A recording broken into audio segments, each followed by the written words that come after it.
O resultado do Produto Interno Bruto no segundo semestre surpreendeu economistas. Vamos então ver a análise do pesquisador da FGV Agro, Felipe Seligatti. Olá, meus amigos do canal AgroMais, tudo bom com vocês? Então, essa semana nós tivemos a divulgação do PIB do Brasil do segundo trimestre e certamente, como todos vocês acompanharam, tivemos boas notícias, né? A economia brasileira cresceu, mas não é apenas isso. O fato é que a economia brasileira cresceu acima das expectativas do mercado, né? Quando a gente compara com o primeiro trimestre, a economia brasileira cresceu 1,2%. Quando a gente compara com o mesmo trimestre do ano anterior, a economia brasileira cresceu 3,6%. E mais do que isso, né? Então teve um crescimento, o crescimento foi robusto, mas foi generalizado, né? Então, quando a gente divide esse crescimento pelos setores econômicos, todos os setores cresceram, tá? Então, a agropecuária cresceu 0,5% quando a gente compara com o primeiro TRI, a indústria cresceu 2,2% e o setor de serviços cresceu 1,3%. Mais do que isso, quando a gente olha para a demanda, também tem boas notícias. Então, a gente viu um consumo das famílias crescendo bem, crescendo 2,6%, e os investimentos crescendo 4,8%. Então vamos lá, de forma geral, né, os números foram muito positivos. E aí, o que explica esse crescimento? Há tanto fatores conjunturais como fatores estruturais. Do lado dos fatores conjunturais, merece destaque, né, a plena volta do setor de serviços. Vale lembrar que no primeiro trimestre nós tivemos alguma restrição de circulação e de funcionamento do setor de serviços por causa entre aspas, da terceira onda, né, a onda da Omicron. Segundo trimestre já tinha ficado para trás.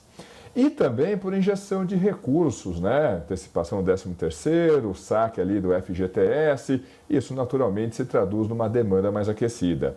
Só que não é apenas fatores conjunturais. Esse forte crescimento que a gente observou na economia brasileira no segundo trimestre deriva também de fatores estruturais. Ou seja, fatores que vão permanecer daqui pelo menos até o final do ano, mas na verdade deve prosseguir para 2023. De um lado, mercado de trabalho. O mercado de trabalho aqui da economia brasileira está tentando se recuperar, está apresentando um bom desempenho. No momento em que a gente conversa, a taxa de desemprego está em 9,1%. Gente, a menor taxa de desemprego desde 2015. E mais do que isso, a renda está crescendo. E a renda real está crescendo, a gente está conseguindo crescer acima da inflação, o que é uma ótima notícia. Renda real crescendo significa o quê? Demanda mais aquecida. Ótima notícia. Mais do que isso, principalmente quando a gente olha ali para a parte de investimentos crescendo de forma substancial, o que tem por trás disso? De certa forma, a gente pode atribuir isso às reformas que foram realizadas. Então, a gente vê lá um conjunto de concessões, de leilões.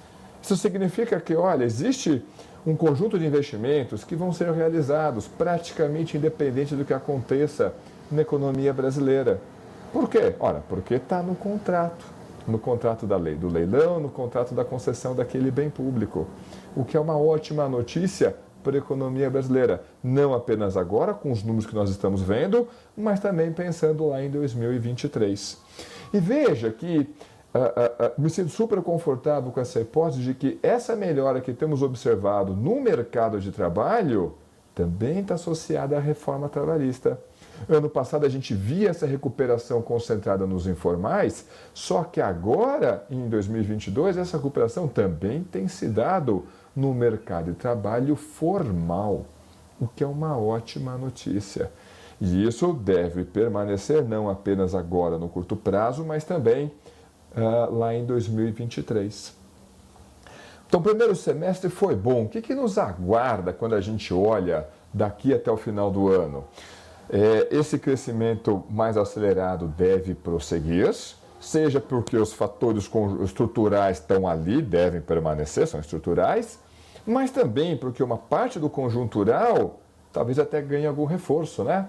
Ou seja, ao longo do segundo trimestre a gente viu, né, a chegada de uns recursos via política pública, via liberação de FGTS, algumas linhas ali no crédito subsidiado, mas Agora, no terceiro TRI, o que a gente está vendo é, por exemplo, uma injeção de recursos de forma direta via Auxílio Brasil turbinado, R$600, mas também tem uma injeção de recursos de forma indireta. Nós estamos observando uma redução do preço da gasolina e já observamos uma redução do preço da energia elétrica. São dois bens que respondem a uma fração importante do orçamento dos domicílios e que todo mundo, direto ou indiretamente, consome. Qual que é o resultado disso? Os domicílios pagando uma conta menor, seja de combustíveis, direto ou indiretamente, seja de energia elétrica, significa que vai sobrar recursos para consumir com outros bens, com outros serviços, o que tende a aquecer a demanda.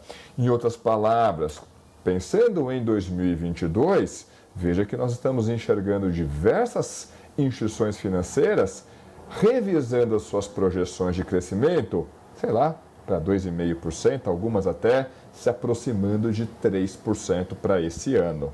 Isso ficou curioso, né? Porque normalmente o governo costuma ser o agente mais otimista do mercado, o que faz todo sentido.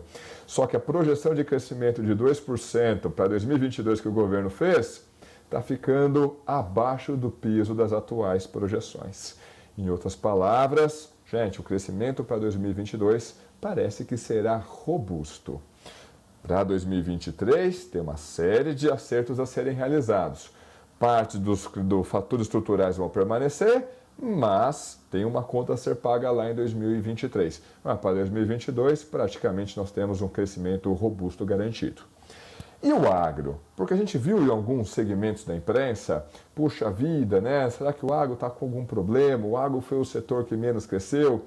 E quando a gente olha, pelo menos desde o ano 2000, o agro vem se destacando de longe como um setor que apresentou maior crescimento. E aí, né? Por que o agro cresceu menos? Veja que ninguém está falando que o agro encolheu, né? O agro cresceu, só que cresceu menos que a indústria e que os setores. Parte disso é um problema de base estreita nos demais setores, então o setor de serviços foi o setor que mais apanhou durante a pandemia. A indústria tem encontrado problemas estruturais para conseguir engatar um crescimento mais sustentado, tanto que parte do crescimento que a gente viu da indústria veio daquela área industrial mais associada a bens públicos, água, esgoto, energia elétrica e também a construção civil, mas a indústria de transformação não conseguiu ter o mesmo desempenho dos demais ramos industriais. Só que do agro, a gente não pode esquecer jamais que ele é uma fábrica a céu aberto, né? Que ele depende de ciclos biológicos, está muito exposto a fatores climáticos. E, de fato, né, nós tivemos uma safra de verão que foi muito prejudicada pela seca, notadamente na região sul.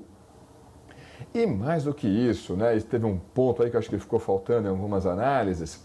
Quando a gente for lembrar de 2021, certamente vocês vão recordar que o plantio, né, da safra de verão 2021 atrasou, o que naturalmente atrasa a colheita, ou seja, uma parte da nossa produção da safra de verão acabou entrando no nosso segundo trimestre ano passado.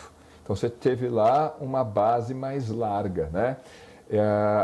E aí quando você compara com o segundo tri, e não foi o caso desse ano, né? A gente não atrasou o nosso plantio, embora houve quebra de safra na região sul, você não teve, então, você teve uma produção normal, né, em termos de calendário, mas você teve uma base de comparação, segundo o TRI de 2021, mais largo. Mas veja que isso, né, foi compensado quando a gente olha para o milho, a gente tem uma boa produção na nossa safrinha, e, aliás, essa boa produção que a gente está tendo na safrinha deve garantir com que, em termos de PIB, o setor, apesar desse número um pouco mais fraco ao longo do segundo trimestre, deve encerrar o ano com crescimento entre 1,5% e 2%. Além disso, a gente não pode esquecer que PIB é volume de produção, mas ele reflete o volume de renda gerada pelo setor, tá? E quando a gente olha para preço, de fato, né? O setor operou na média, isso não vai valer para todos os segmentos naturalmente, mas o setor operou esse primeiro semestre com preços elevados, o que fez com que o faturamento do setor aumentasse de forma expressiva. No entanto, não vamos esquecer que faturamento não é renda. O setor gerou um volume robusto de receita? Gerou. Mas isso não significa que toda essa renda gerada, toda essa receita gerada, tenha ficado, por exemplo, dentro da porteira. Isso pode ter ficado em algum outro elo ao longo das cadeias. Mas o fato é, gente, os setores, dadas as questões climáticas e dadas ali as questões estatísticas, ali base mais estreita, base mais larga, teve um crescimento até que razoável, mas em geral por fatores, né, fora do setor, que acabou comprometendo esse desempenho. E ainda assim, quando a gente olha daqui até o final do ano, o setor deve registrar um crescimento positivo, algo entre 1,5% e 2%. De forma geral, temos boas notícias para a economia brasileira, ao menos agora em 2022. Com respeito de 2023, aí isso vai demandar mais tempo, mais conversa, porque parte de alguns excessos que nós estamos cometendo agora em 2022, a gente vai ter que acertar essa conta lá em 2023. Mas por hora, no curto prazo, temos ótimas notícias a respeito da economia brasileira.